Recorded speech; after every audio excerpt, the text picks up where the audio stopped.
역사는 각 시대별로 큰 전환의 변곡점을 거치며 발전해 왔습니다. 코로나 팬데믹이 오기 전과 후가 다르듯 역사의 변곡점은 싫든 좋든 새로운 시대를 열었습니다. 시간과 역사는 예외 없이 before and after, 이전과 이후가 있었습니다. 마찬가지로 우리의 영적인 삶에도 이전과 이후가 있습니다.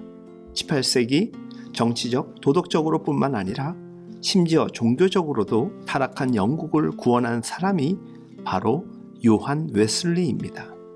그는 목사의 아들로서 철저한 신앙교육을 받은 모태 신앙인이었습니다.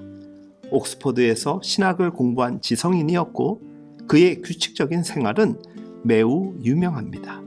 하지만 그런 그도 35살이 되기 전까지는 진정한 회심을 경험하지 못해 괴로워하며 방황했습니다. 진정한 회심을 경험하지 못한 모태 신앙인들의 공통된 삶은 생각보다 심각한 문제를 갖고 있습니다.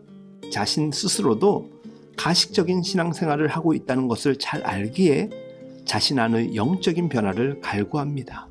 이는 니고데모의 삶을 통해서도 분명히 보게 됩니다. 요한 웨슬리는 그가 35살이던 해 1738년 5월 24일 드디어 생각지도 못한 시점에 회심을 체험하게 됩니다. 그의 회심 사건은 그의 일기에 이렇게 기록되어 있습니다. 저녁에 나는 정말 내키지 않는 마음으로 올더스케이트가에 있는 어느 신도회에 갔는데 누군가가 루터의 로마서 서문을 읽고 있었다. 9시 15분 전쯤 그 사람이 그리스도를 믿을 때 마음 안에서 역사하시는 변화를 묘사하고 있는 동안 나는 나의 마음이 이상하게 뜨거워지는 것을 느꼈다. 나는 내가 그리스도를, 구원을 위하여 그리스도만을 정말 신뢰한다고 느꼈다. 그분이 나의 죄들까지도 지고 가셨고 나를 죄와 사망의 법에서 구원하셨다는 확신이 나에게 주어졌다. 주 안에서 사랑하는 여러분, 회심 전과 회심 후, 우리가 주님을 만나기 전과 우리가 주님을 알고 믿고 함께 하게 된 이후, 우리 삶의 참 주인을 알게 된 이후 그분께 우리의 삶을 맡기고 살아가는 기쁨, 그리고 그 행복, 회심을 경험한 그리스도인들이라면 변화와 성숙은 선택이 아니라 필수임을 알게 됩니다. 우리는 분명 그리스도인입니다. 그러나 분명 우리의 삶과 성격이 즉각 변화하지 않는다는 것을 너무나도 잘 알고 있습니다. 이제 우리가 누구인지와 우리가 어떻게 존재하기를 원하는지 그 사이의 간격이 아주 큰 차이가 있음을 알기에 우리는 하나님의 도우심을 구할 뿐입니다. 내일 지구가 멸망하더라도 한 그루의 사과나무를 심겠다던 마틴 루터와 벽에 잉크병을 집어던지는 마틴 루터는 차이가 있습니다. 로마서 7장 19절과 24절의 기록된 말씀, 내가 원하는 바 선은 행하지 아니하고 도리어 원하지 아니하는 바 악을 행하는도다 하였습니다. 오호라 나는 공고한 사람이로다. 이 사망의 몸에서 누가 나를 건져내랴 하라고 하였습니다. 최근 아둘람 모닝 메시지에 많이 등장하는 아브라함. 그는 75세에 하나님의 약속의 말씀을 들었습니다. 그의 삶은 하나님의 엄청난 약속 아래 놓였습니다. 갈 바를 알지 못한 채 친척과 고향을 떠나 이사를 해야만 했고 모든 것을 새로운 환경에서 시작했어야만 했습니다. 그로부터 몇 년이 지나 하나님께서 다시 아브라함과의 약속을 새롭게 하셨습니다. 그리고 하나님은 이제 아브라함의 이름을 아브라함으로 바꿔주셨습니다.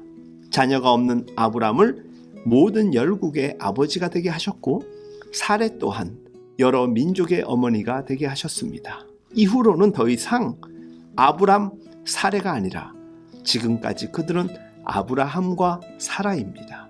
주 안에서 사랑하는 여러분, 우리는 어떻습니까? 우리 또한 회심 이전으로 돌아갈 수 없는 은혜의 사람이 되었습니다. 이미 우리는 하나님의 백성이고 주님을 내 마음에 내 삶에 모시고 사는 사람이 되었기 때문입니다. 회심한 이후 주님을 내 마음에 모신 이후로부터 해심과 함께 성령께서 우리의 마음을 움직이고 우리의 이름을 생명책에 기록해 주셨습니다. 모든 것이 새로워졌다라는 것입니다. 열심히 한 주간을 달려 주말을 맞이한 여러분들에게 하나님의 참된 평안과 안식이 함께하길 간절히 기도합니다. 지친 몸과 마음이 쉼을 얻는 시간으로 마음껏 누리십시오. 다만 열심히 살아온 삶을 돌아보며 내가 그리스도인으로서의 삶을 온전히 감당하며 살아왔는지도 꼭 생각해 보시기 바랍니다. 일상의 삶이 너무 바쁜 직장, 일터, 가사 등 그래서 쉼없이 달린 여러분들의 바쁜 일정에 혹 챙기지 못한 영혼을 챙길 수 있는 주말이 되시기를 바랍니다. 혹사당한 마음과 몸만이 아닌 진짜 중요한 우리의 영혼을 다시금 충전하는 시간으로 삼으십시오. 그런 가운데 그리스도인으로 살아가기에 너무나도 지쳐 있거나 진리 가운데 살지 못함으로 낯설어진 우리 영혼을 조용히 정해진 곳을 찾아 새롭게 정비하는 시간으로 맞이하시기 바랍니다. 개인 영성 관리 시간이 되었든 주일 예배가 되었든 주말을 이용하여서 우리의 영혼을 돌보시기 바랍니다.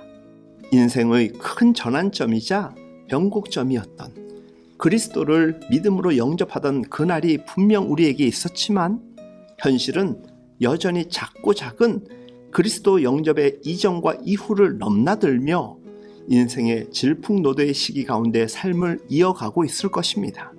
이미 인생의 큰 변곡점을 지나간 우리지만 우리를 유혹하는 가짜 변곡점이 작지만 끊임없이 손짓하고 있을 것입니다. 주 안에서 진심으로 사랑하는 여러분, 주말을 맞이한 여러분들의 마음을 그리고 이 아침을 무겁게 해드렸는지 모르겠습니다. 그래도 어쩌겠습니까? 이 거룩한 부담감이 구주와 복음이 허락한 구원보다는 훨씬 가볍지 않을까요? 우리는 분명 그리스도인이지 않습니까? 주님의 선하신 인도하심이 그리고 강하고 능력되신 팔이 우리 모두를 이끌어 주실 것을 믿으며 오늘도 우리 모두의 삶이 주 안에서 승리하는 삶 되기를 그리고 모든 것이 회복되어질 수 있기를 예수님의 이름으로 축복하며 응원합니다.